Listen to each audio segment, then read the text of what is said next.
Foli b'a bɛɛ lajɛlen, an b'a bɛɛ lajɛlen fo ni silamɛya ka foli. Bi an bɛ le 21 octobre 2020. Vraiment bi an nisɔndiyalen b'a bɛɛ ka da kan an karamɔgɔ Serif Ahmad Tidiane Haidara.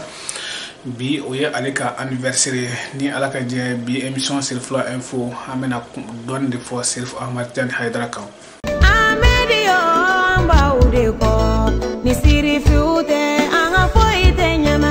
Serif Ahmad Tidiane Haidara ale yɛrɛ ye jɔn ye? Serif Ahmad Tidiane Haidara laɲini jumɛn de b'a la? Serif Ahmad Tidiane Haidara ka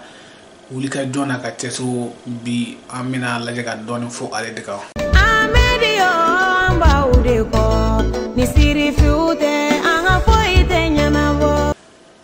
Komi an y'a fɔ aw ye cogo min, an wulila ka se mɔgɔ damadɔni ma ka ɲininkali galama tɛngu la. U ka dɔɔni fɔ n ye Serif Ahmad Tidiane yɛrɛ kan. Serif Ahmad Tidiane Haidara yɛrɛ ye jɔn ye? A ka laɲini ye mun ye? A ka wuli ka jɔn na ka cɛsiri. U ka dɔɔni fɔ an ye o kan. Komi a y'a tourné do kan an fɛ yan, mɔgɔ caman yɛrɛ y'a ye. A y'a laseli kɛ yan, u y'a ka laseliw mɛn, u n'a garila ɲɔgɔn na. Ayiwa u bɛ se ka mun de fɔ an ye Serif Ahmad Tidiane yɛrɛ kan? U y'a dakuruɲa fila min fɔ an ye Serif Ahmad Tidiane Haidara kan, aw ni an ka jɛ an k'o lamɛn.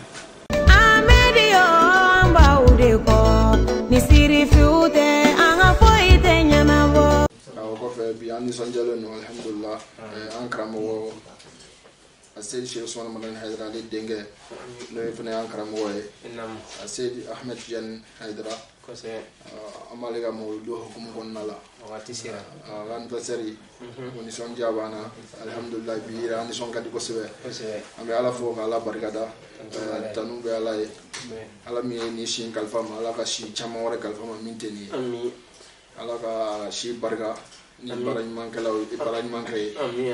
An minnu fana b'a nɔfɛ, ala k'an kɛ nɔfɛ tugubaga ɲumanw ye. Kira laban bonya kosɔn sɔli ala Mustafa. Yasa a ka dɔn a ka faamuya, an karamɔgɔ denkɛ Seydi Ahmed Tidiane Haidara, ale a ma sɔn k'i da sunɔgɔ ko a fa ye karamɔgɔba ye. O contraire la, a yɛrɛ wulila cɛsiriw kɛ, a donna kalan na, a y'o nafa ɲa ko n tɔnɔ bɔ, a ka dun k'o jɛnsɛn tuguni. Mɔgɔ min yɛrɛ ala ka diinɛ kalan k'a ɲɛɲini k'a dɔn, ka la mɔgɔw la dɔnniya la, ka la mɔgɔw bila a sira kan, o mɔgɔ ninnu o sara ala de b'a dan dɔn. Alhamdulillah bi an bɛ ala fo ala barikada ni ale, an yɛrɛ b'an ka sunna ye kosɛbɛ. An na taa yɔrɔ jan yɛrɛ, ansaru min bɛ worokɛ ta Almeria yan, ka ansaru yɛrɛ sigi yan nɔ, a kɛra ale ka nali de la 2014 la. Sinon ansaru tun tɛ, hali na ansaru tun bɛ yan, mais ansaru tɔn tun tɛ yan. Mais alhamdulillah ale yɛrɛ sababuya la, a wulikajɔ de kosɔn an caman bɛ yan bi an tɛ bɔ jamana kelen na. I y'a faamuya, an bɛɛ lajɛlen ansaru ye, an bɛɛ kɛra ba kelen ye. I b'a fɔ an bɔra nogo kelen de kɔnɔna la, an bɛ ɲɔgɔn minɛ, an bɛ ɲɔgɔn makariw minɛ, an bɛ ɲɔgɔn dɛmɛ, an kungo ye ɲɔgɔn kungo ye. O kɛra ale de ka wulikajɔ sababuya la. N'a kun y'i da k'a fa kɛ, mala n'o tun bɛ se ka kɛ ale dalen to yen. Mais alhamdulillah ale ka karamɔgɔdenya o ma kɛ daga sunɔgɔ ye. A ye wulikajɔ kɛ, ka cɛsiriw kɛ, ka mɔgɔw kala ɲɔgɔn na, hali n'a danna nin ma, a ye jɔyɔrɔba ta ala ka diinɛ la. O la an b'a fɔ k'a barikada, ka ala deli, si caman bɛ ala bolo, ala k'o nɔgɔya ye. Ninnu ka cɛsiri ani ka wulikajɔ, maaba minnu tɛmɛna ka kɔrɔ, olu ka kumakan u y'olu minnu kalan dɛ, o de b'u kunna. U ka bɔ Mali la ka na Europe yan nɔ, walima ka continent munumunu ala ka diinɛ laseli la, dɔwɛrɛ tɛ o, nafoloko tɛ. Alhamdulillah n'o kɔni a b'o sɔrɔ ka sɔrɔ ala ma se yan. Bon tɔgɔ ɲini tɛ, olu ni tɔgɔ kɔni, tɔgɔ de b'olu ɲini, sinon tɔgɔ kɔni olu tɛn'o ɲini bilen. O la ninnu u ye nabi ɲumanw ani wali salihina, ala ka jɔn ɲumanw, u y'olu ka kumakan minnu kalan a tor'u kɔnɔ. N'o de ye innama nut'imukum liwajhillah wala nuridu minkum jaza'an wala shukura. An b'aw la dumuni, c'est-à-dire an b'a fɔ an ka jɛnɛya dabila, an b'aw la balo ɲɔgɔn ka hɛrɛ la, k'a ka ɲɛnamaya k'a bolo damu ye. An t'o kɛ dɔwɛrɛ kosɔn dɛ, an b'o kɛ ala ɲɛda de kosɔn. Wa an mago t'a bolo, an mago t'a la, an mago tɛ sara la aw bolo, la an mago tɛ tɔgɔ la aw bolo. wala nuridu minkum jazaan wala shukura ali ka an barigada an mogoto la o kuma min n'u y'olu kalan ka tɛmɛ n'u y'o dɔn k'o faamuya u bɛ ka baara kɛ n'o de siga t'o la ase Ahmed Tidiane Haidara an b'a fɔ ka waleɲuman dɔn fancini ala ye u ka miniji dɔgɔya siga t'o la a sigira o min nɔ na tiɲɛ yɛrɛ la a y'o ɲɔgɔnna bɔ wa a yɛrɛ fana jɔyɔrɔ ye min ye fana a y'o fa a y'a kɔrɔkɛ jɔyɔrɔ fa k'a yɛrɛ jɔyɔrɔ fa alhamdulillah bɛɛ bɛ waso n'a ye bi n y'o fɔ hali n'a danna n ye Sheikh Usman Madani Haidara den o yɛrɛ dama bɛ mɔgɔ bɔ olu tilal'u ka wuli ka jɔ ani baara ɲuman kɛ k'o fara u ka ci kan tuguni o la an bɛ Ala de fo k'Ala barikada an tɛ jɔrɔ ni a se Sheikh Ahmed Tidiane Haidara n'a dɔgɔninw ye an tɛ jɔrɔ n'olu ye an bɛ jɔrɔ ni mɔgɔ minnu ko ko an b'u nɔfɛ dɛ an bɛ jɔrɔ n'olu ye kuma caman ka laseli a bɛ kɛ k'a adressé olu de la o la an b'a fɔ dɔrɔn bɛɛ lajɛlen ɲɛna an minnu ko an b'u nɔfɛ an minnu ko an y'u ka kalandenw yɛrɛ an minnu ko an y'u kanubagaw ye an k'an gɛlɛya wale jugu dɔ kana ye anw na min bɛ kɛ sababu ye ka kumasuli lase olu ma sabula mɔgɔ nɔfɛ tugubaga jugu o bɛ se ka magoya dɔ ta k'i sɛgɛrɛ ni jogojugu dɔ yera an na walima ni lebu ko dɔ yera an na a bɛ fɔ ko nin ye Haidara ka mɔgɔw ye Haidara m'a kɛ a t'a kalama yɛrɛ mais a tɔgɔ bɛ tiɲɛ o la an bɛ min fɔ dɔrɔn karamɔgɔ ale n'a denw kɔni siga t'a la an kɔni an tɛ jɔrɔ olu la n'Ala ka jɛ kɔni an yɛrɛ b'a dɔn karamɔgɔ ka du kɔni a tɛna kɛ i b'a fɔ Nabila Yakubu alayhi salam o ka denbaya kɛra cogoya min na a denw ye ɲɔgɔn juguya cogoya min na n'u ye ɲɔgɔn kɔniya ka taa se ɲɔgɔn fagaw ma Ala sɔnna k'ale ka du sariya ka bɔ ma ka ban an bɛ Ala fo k'Ala barikada n'o ye an bɛ Ala barikada n'o ye nka san kɔni turu t'olu la bilen ko b'anw de kun kan sisan nɔ an minnu ka mun nɔfɛ an yɛrɛ b'a dɔn olu kɔni Ala donna olu ni wale jugu cɛ Ala y'u sanuya ka bɔ ma déjà ka ban bon mun bɛ yen nɔ sisan nɔ n'o ka gɛlɛn kosɛbɛ o ye anw de an minnu ka mun nɔfɛ dɛ an k'an gɛlɛn an k'an cɛsiri an kana sɔn fiyewu wale jugu dɔ ka ye anw na mun bɛ se ka kɛ tɔgɔ tiɲɛ ye u ma an b'o de ɲini bɛɛ lajɛlen fɛ k'a fɔ Ala ɲɛna an b'Ala deli gundo fara bange kan sijan ani kɛnɛya ani labanko ɲuman o bɛ Ala de bolo Ala k'o nɔgɔya an karamɔgɔ ye n'o de ye Ahmed Tidiane Haidara ye a n'a baden bɛɛ lajɛlen ani a ka cɛkɔrɔba ɲuman yɛrɛ an b'Ala deli yarabi Ala ka an kan bɛɛ k'an kɛ u nɔfɛ tugubaga ɲumanw ye u bɛ min fɛ yarabi Ala k'an k'o kɛbaga de u tɛ min fɛ n'u ye Ala kota ni jogojuguya ye yarabi Ala ka a yɔrɔ ma janya ka bɔ olu ma k'an kɛ karibaga ye fana ka bɔ olu la Ala k'o k'a ka Alaya bonya kosɔn Ala k'o kɛ Muhamadu Mustafa bonya kama bijahi Nabi Mustafa sallallahu alaihi wasallam wassalamu alaikum wa rahmatullahi ta'ala wa barakatuh Amedio mbaude ko ni siri fiute anga foite nyanabo ani abalmake ni abalike do ala dine sira madi keta ni asigoro benen be Espagne dugula no Almeria ni wati no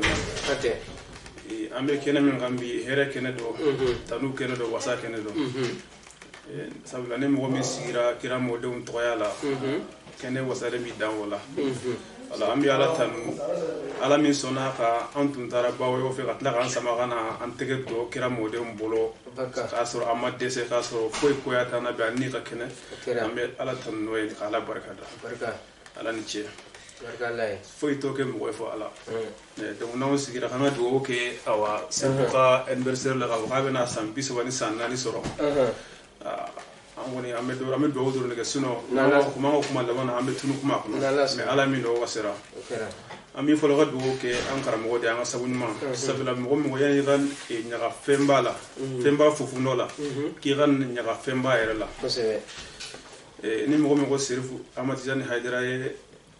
cede do abora min ibo furo de tanu o fona bora min ibo fona tanu wala tanu beta sefo kira mo Mustafa ma sigatola ala waso ro dara serfu tala waso serfu nana ha fana ala barga ala na anga nyamgo ga jien mo ko tundel ni serfu ce amde bila la ka gardi anga ciate anga cenya anga bonya da ga jenya de sabla ni tonye fendo de ko be ordende ko sebe to sera ga yam bla sécurité mo ko sera de fa ko na ga gara serfu ere anga sécurité nyamgo e wa anga gara serfu la anga la nya janta la sikwa mais ala de be no ko lo sikwa ko sebe serfu ro mo ga ko lo sikwa usai ala baraka la ne serifu kolosi waso ro dana serifu nun tala ko je waso e ro dama dama de mo bi waso ka ko na folo be fagu mfa e dugutiki e mfa e jamana tigi e mfa e perda mbe Espagne mbe France nche gai muso nyuma mbe waso pito ere wa abbe dafara serifu la ko sebe wallahi ni mo mi ko halan tugura serifu ko jamaare xama ma fili jama be ro herebe sigatola ni o gan tugura ga chenya xama wala ni o gan tugura ga ko fende bu bolo aba abbe ba dafa me ala de be jonga na yado sigatola ala mo go mi fo mo ma wote ni mi ga kuma ye kere fese ga ko mita mi mena de suguna eto do me ala bo dongwa o tien ambe ala ke ana usire na suru ka ko ne ko men yoro do nyini to ngona ka bla ga posti ko na ko nduna la intérêt de xama mbe ala nga nyene ma hera ala ka bon ça fait deuxièmement do ala ko dana ya dande do ala mi ala tanu ala bargada ala sona ni afa e nyoy ni mi ye wala antum ya bla nga gila ka ko ni karam te do ngora be la ke chukodi wallahi hagi ma be ngani mili i dona jewoje wa ko ni nyemgo te do avec chukodi sisa mais ala sona ani servu fana ya nyena ka sigi sogele ngono sufla ni wana ntle fla ni karamo ye dama dama de mais on wasara men jigila tun jorlen do ka fo est ce que abena ke chukodi ni karamo ti mais servu na la ya wal ni karamo tarabi basitala mais nya ina la fe wala ga jewi shi di karamo ma amina sabla ka ho karamo re benga bandro o ye jigisi de quoi kana kuma re ble karamo re to ko ka bollo do ya un jigisi le sabla ka damunga ale jigi bade bi mali doron de quoi do amela tan wala barga ala mi sona kan tuguni mo sanman na wallahi usasi sikata la fewu ambe so mi ngonu fo sire ko ko nka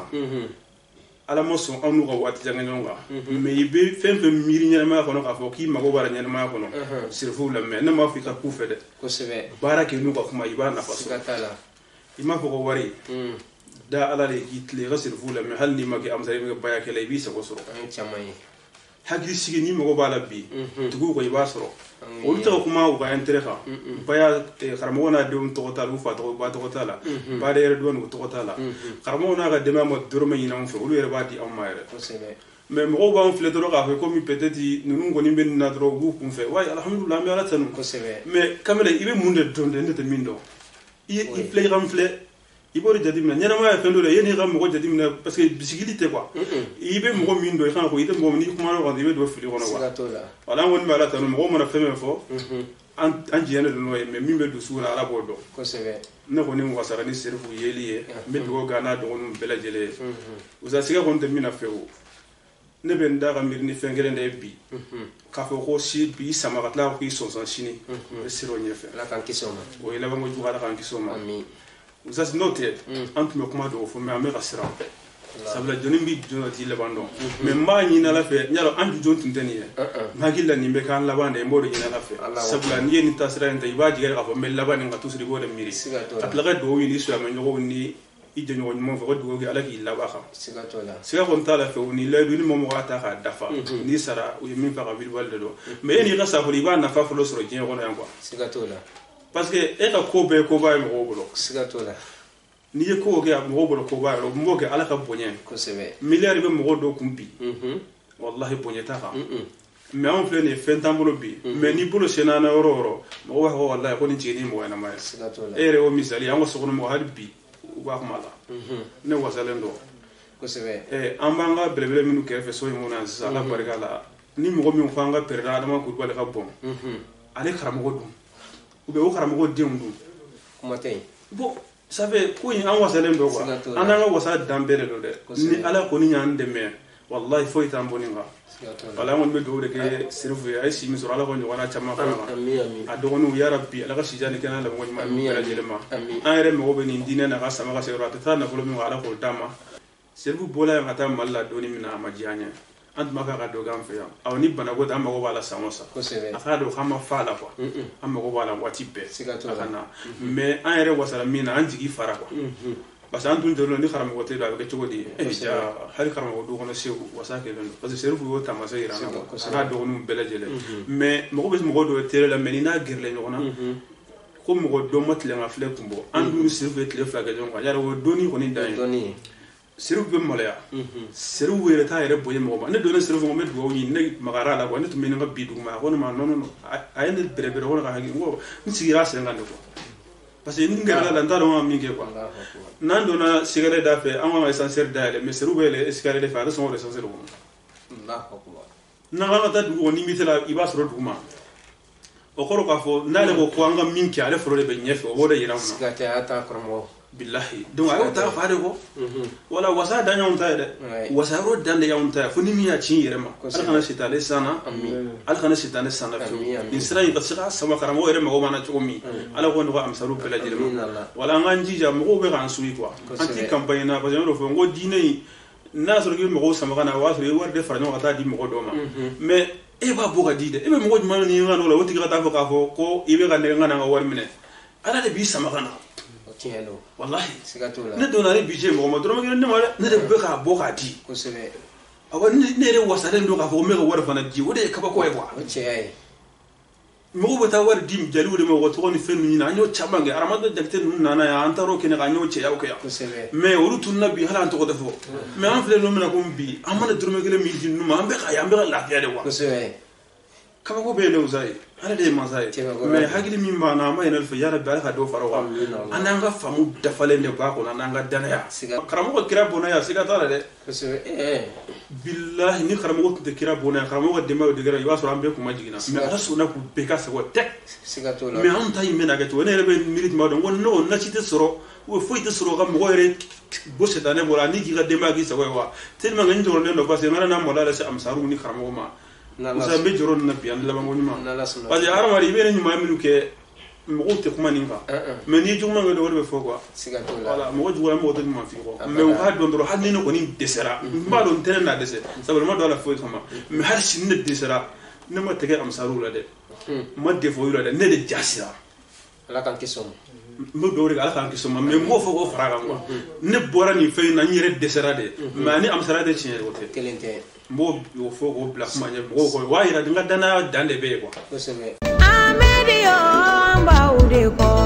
ni siri fiute anga foite nyana bo anga foli wo bela jere mo fo ka wala nyana alhamdulillah anga bisigi oye ankara mo den kara mo ka anniversaire o mo konna de no e martiani haydara sana anga temena ka kuma e ma presenter mo la folo ne to ya ma kulwari aba san biro la krenga ma almeria wala ma almeria segisona alhamdulillah ankara mo den kara mo no e sherifu martiani ala barikala aka anniversaire sela no ye aka san bisawani nanai o kan ka bel le 20e octobre la ami dugo ke ala ko nyona chama frashika amina ma ina la fe ala ko nyona chama frashika amina shikram ona dum olu foli no tanu ya no wa bunya foli o ye fanye amanda do kuma le la dron kuru ga to ka nyoon di soja ni ga nyoon hagli jigi no olu e bara minum ga to zega fo ka sewda na ko ti sega bo sabu ala ka mo ya mo reale on nedo ko mi kirate ci ble na be ma fana te ci mais mo do be ala bolu ya mo rea sigata ko mi kurana ero fo ko jamo kulo ko abi nyam ko do dum mino e blasra li kala ga ta ala ka siraka da ino kurana hayambe ko mawli andale mala siga fo itala ni mo na la mino mo blanya ni siraka andi ulo bisigini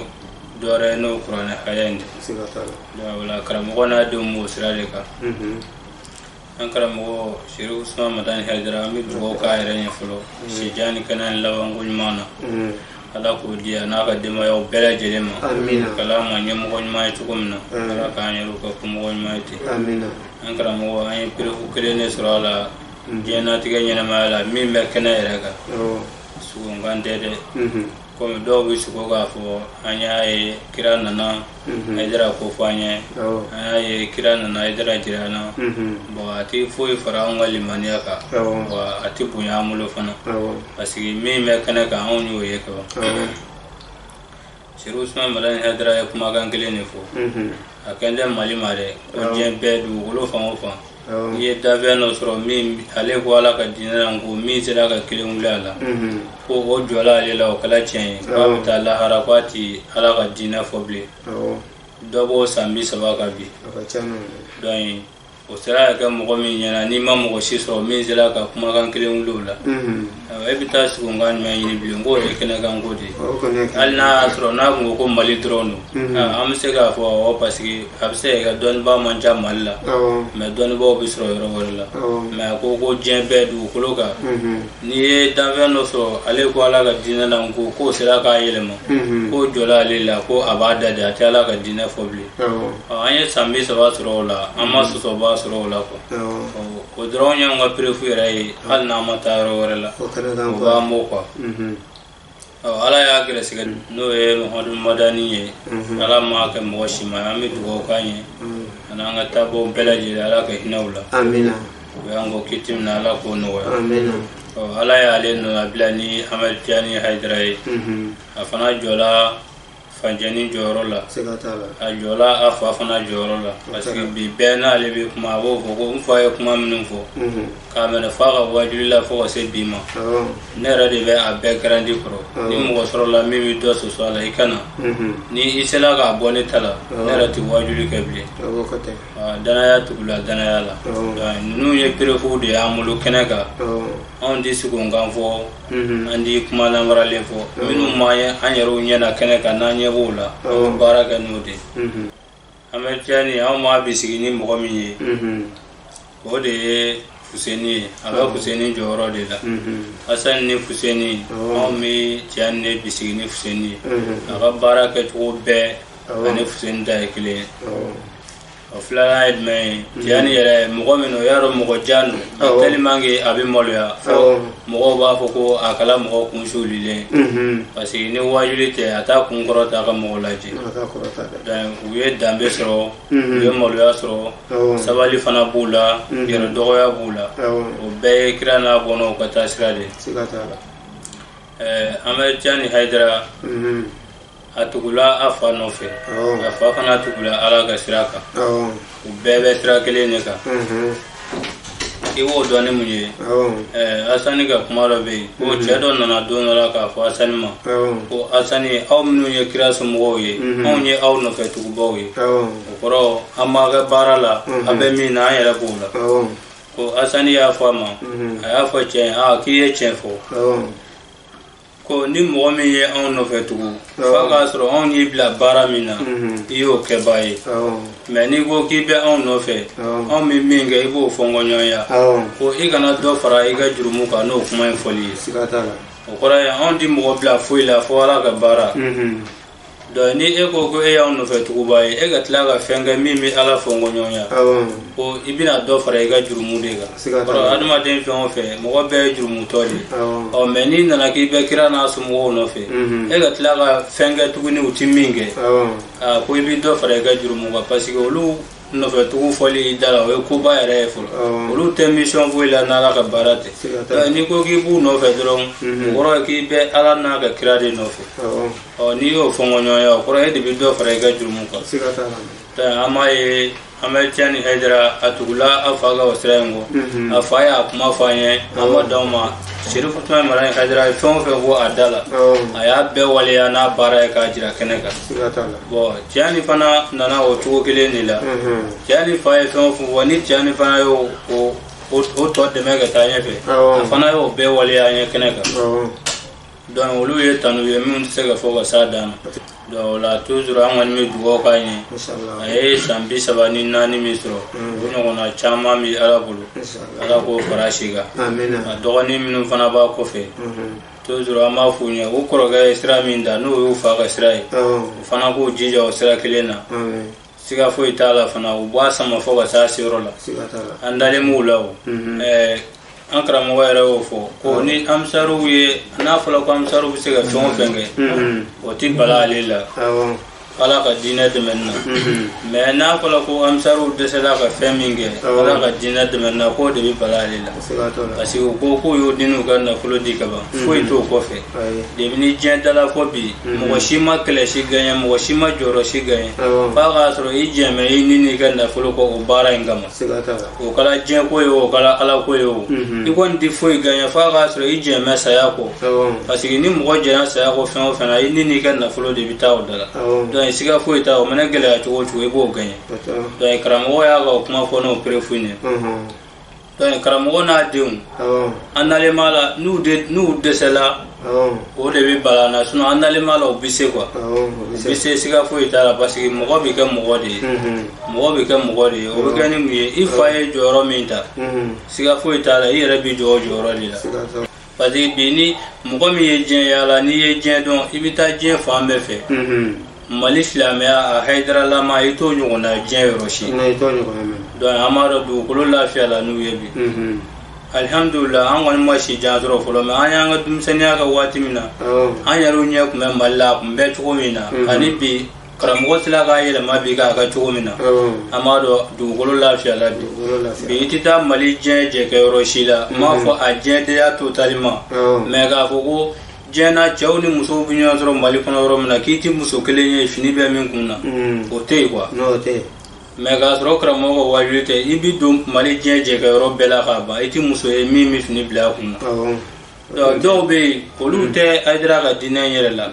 u t'a fɛ yɛrɛ mais u y'a dɔn k'a bɛ kɛ min fɔ k'o ye tiɲɛ ye muso dɔw sera k'u yɛrɛ sutura o kama bi ka tila k'u ka baara kɛ ala ta ye k'a sɔrɔ olu tɛ Hayidara ka diinɛ na u tɛ Hayidara yɛrɛ fɛ mais u b'a dɔn u bɛ Hayidara lamɛn a bɛ min fɔ siga foyi t'a la o ye tiɲɛ ye donc Hayidara ka jɔyɔrɔ de kama a sera ka Mali yɛrɛ c'est à dire bamanankan min bɛ Mali jamana ani an kɛrɛfɛ jamana fɛnw na a sera k'a bɛɛ yɛlɛma bi kɛ silamɛya don a kɔnɔ bɛɛ se ka kɛ silamɛ ni bɛɛ tun bɛ kɛ silamɛ ala tun tɛ jahanɛmɛ da n'i y'a ye k'a ye jahanɛmɛ da ka alijinɛ da o kɔrɔ de ko bɛɛ tɛ kɛ silamɛ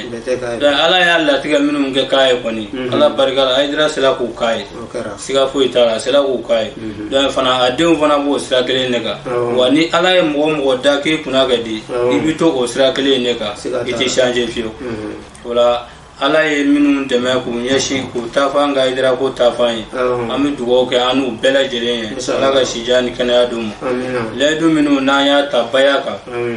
serifu ninnu ɲɛ kɔrɔ parce que amisari karamɔgɔw bɛ yɔrɔ o yɔrɔ n'u bɛ baya di mɔgɔw ma olu bɛɛ ye serifuw ka kalannenw de wala n'i ye layidu ta dɔrɔn a kala komi i y'a ta serifuw ɲɛ kɔrɔ an b'an jija layidu ninnu u ka se ka dafa an bolo an karamɔgɔ bɛ min fɔ a bɛ wele kelen min na o kelen de don bɛɛ k'i cɛsiri k'i ka layidu dafa n'an ye ɲɔgɔn sɔrɔ ala ka kira kɛrɛfɛ lahara don min na an bɛ sɔrɔ k'a langale ɲɔgɔn ye ala ma bɛɛ da ko bɛɛ bɛ kɛguya minnu kɛguyara olu bɛ layidu in da u b'a minɛ ni sirifu tɛ an ka foyi tɛ ɲɛnabɔ n'o de fɔ n ko serifuw ka ko tɛ ko denniya ka da kan n'i y'u ka ko jateminɛ tiɲɛ yɛrɛ yɛrɛ la kɛnɛkan kow de dɔn quoi lahara mɔgɔ caman bɛ nimisa mun na ne ma tugu Hayidara ka sira kan k'a ka walew kɛ mɔgɔ caman bɛ nimisa la mais an ka jateminɛ Penya be tiɲɛ yɛrɛ yɛrɛ la maliyɛn bɛɛ b'a kalama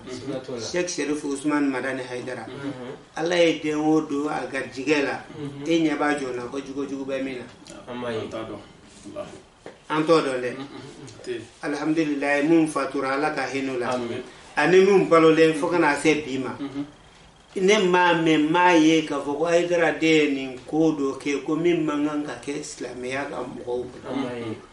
sinon an bɛ karamɔgɔdenw dɔn an bɛ karamɔgɔdenw dɔn Mali la dɛ olu bɛ cogo min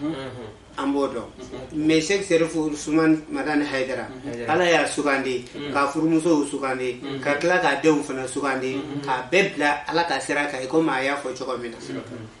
Hayidara ɲɔgɔn sɔrɔ man di mais diɲɛ bɛɛ bɛ ka duwawu k'a ye mais karamɔgɔ minnu t'a fɛ u tɛ k'a faamu kuranɛ jigi o jigi duwawu bɛ kɛ Hayidara ye a bɛ kɛ Hayidara ka tɔndenw ɲɛ o diyara mɔgɔ ye ala y'o latigɛ o ma diya mɔgɔ ye ala y'o latigɛ o duwawu jumɛn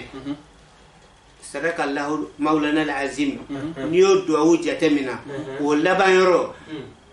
karam duwa kala na be ba fo qur'an be ko jazair abo kono allahumma anti ala ansur man mugode man nasara dina mugome dina dina wa zulman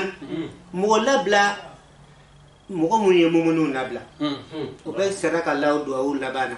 ko niyo jatemina kaba erebe mugomin ko kibe ka juguya mebe ka duwa kaye ala mugode ma mugome dina dina aidara dina dina de fokatla ka to sigi min to ko dina dina ton ako mugolabla mugome islame o labla o te duwa bane yo abana eta fe mebe ka duwa kaye su faratleka ebe ki yere danga de a juguya la katla ka duwa kaye aka herala me ere hagilla ko ni tafe ni tafe de me ebe ka duwa min duwa be ka jabi ere ma dongo do aidra naka mo be yele ebe ka jigitinga ko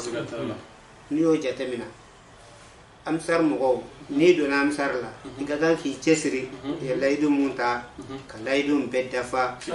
cia ere la jigina ro sikana yila ni aidara ga wajuli jatemina abene hagli jigi aire ga wajuli dola no e abazarika kisai al kifari aidara ga wajuli ede ale be sira mo ga la harade kana cia me karamo to ga wajuli ede olu ga wajuli ede arama de nga nya kana tia mo mi be joro e kana jeni ani mo mi be joro e ga nya la te kana gele ayma o ka wajuli te kala de ala yo defo ko balto siruna la hayata dunya o kuma bla kambe nya nya na ma le kanuna wala kiratu khairu wa buka la kara wode heraye awa wode beto sigatola mo je nyage kaso bo mo min na jirana ibkabali halalala ikawali tatwe na gilla o ni min bet nya fe ga kanga dugo ko de sigatola karsa wali tatwe ga balo yere tala niyo ke kabayma lafiya kuno blali jombola almaninga uta fuluga sandala ko yele bulu fenfere ako juru te kanila meni edo ta kamina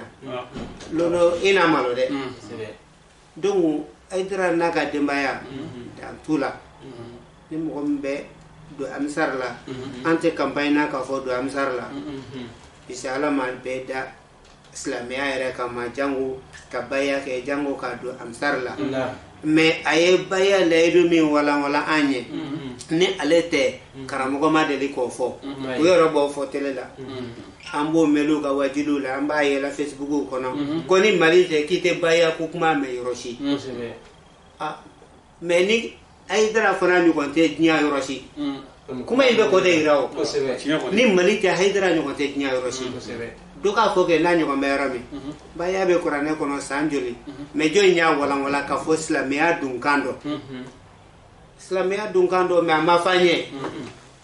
wakati do erela kanto kala na wakati do la dogone ma ko ne aidra ko baroda mina ko ne baya ke no ko ne ma ke me ngone ba afeka nyenye ka ko ne manake do ko ne kafira no ko kafira ko chogori ko islamia dunga kalimatu shahada ngome nina konti jene yake yo bene kafiri yawa nin konte fla farala ka otene kafiri yawa nina konte shuyali ke o bene kafiri yawa nina konte namara ken sen koronta ke mbulo koro bene kafiri yawa nina kon ntende fa ngo o bise kana kafiri yawa wala nyuma mani kafiri yawa ma wala jugu bi ke chokodi abegele donc serfuke ayam plasira munke angwa taka ne aidra tiaire la ne ni aidra madeli kashigi mesar ahmed tijan nana ne no sigira kene kelenka o ne ni aidra e kuma abe sigile yoro kele sigatala makama bala karama bala ni ya ye nyamuna chwa kandrom ire bado ani itekelenye ana madinya ire ta chokola bunya majigi bala ni sekserefu Ahmed Tijani diya yoro la katla kana asigilenye an fe ya salon almeria ya no ngo ala de masai ala de masai no te Haidara na dew ka foko nanga sigi kene kelenka anga wele aka avion ta kana anga ta kumbe kana naye kala sigi ni so kuruni kono no ado ayene kabako ya kosobere okay ala de masai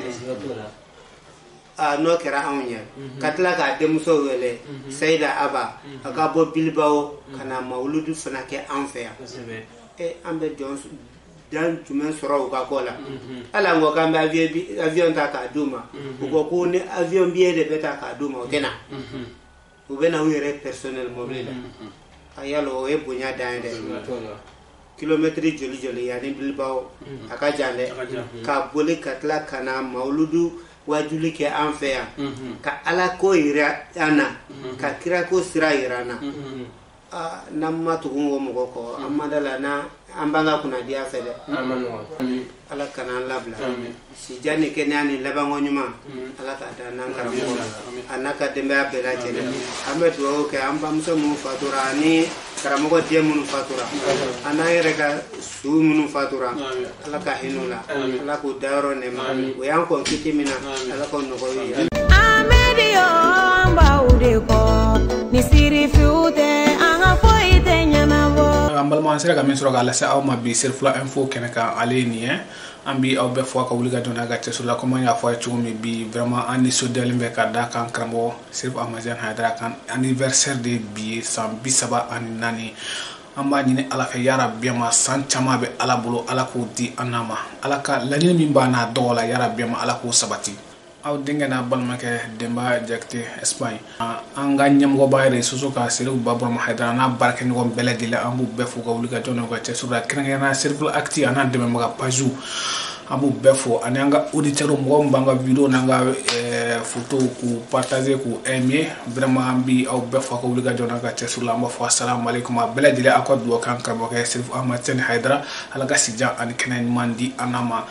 le 21 octobre où il y a anniversaire de joyeux anniversaire Serif Ahmadian Haidara.